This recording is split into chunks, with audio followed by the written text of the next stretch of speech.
Hi, I'm Elizabeth, and this is an excerpt from Ellie Wiesel's The Perils of Indifference. We are on the threshold of a new century, a new millennium. What will the legacy of this vanishing century be? How will it be remembered in the new millennium?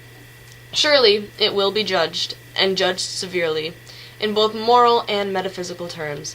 These failures have cast a dark shadow over humanity. 2 world wars, countless civil wars, the senseless chain of assassinations like Gandhi, the Kennedys, Martin Luther King, Sadat, Rabin, bloodbaths in Cambodia and Algeria, India and Pakistan, Ireland and Rwanda, Eritrea and Ethiopia, Sarajevo and Kosovo, the inhumanity of the Gulag, and the tragedy in Hiroshima.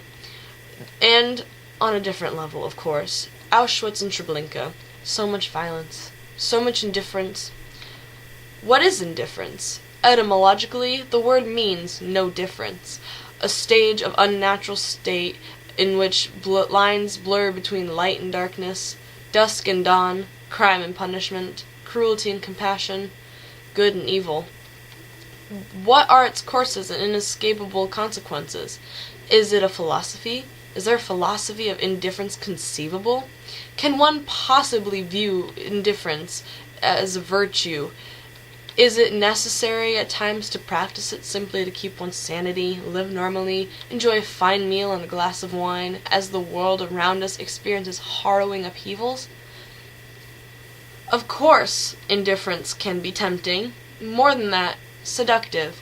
It is much easier to look away from victims. It is so much easier to avoid such rude interruptions to our work, our dreams, and our hopes.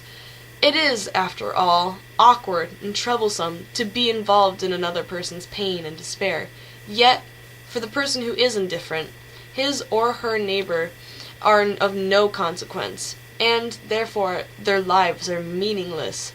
Their hidden or even visible anguish is of no interest. Indifference reduces the other to an abstraction.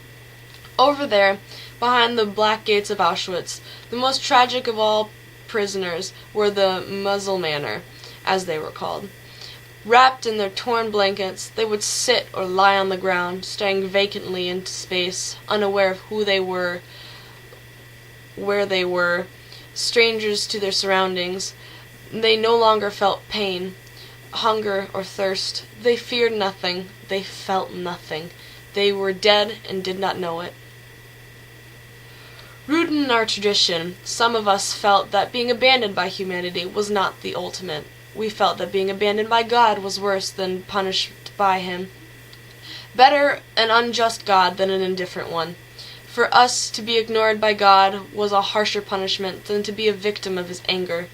Man could live far from God, but not outside God. God is everywhere we are, even in suffering.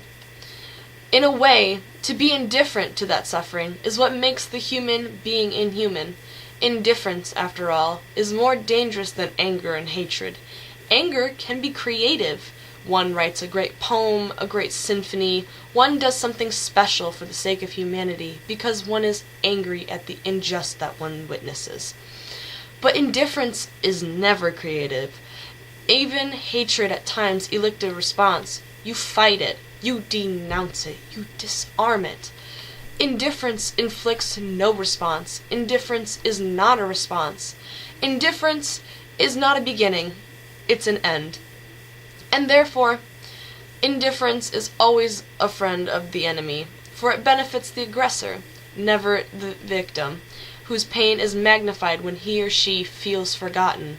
Never the political prisoner in his cell, the hungry children, the homeless refugee, not respond to their plight, not to relieve their solitude and offering them a spark of hope, is to exile them from human memory.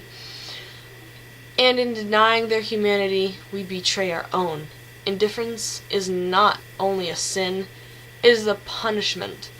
And this is one of the most important lessons of this outgoing century's wide-ranging experiments of good and evil.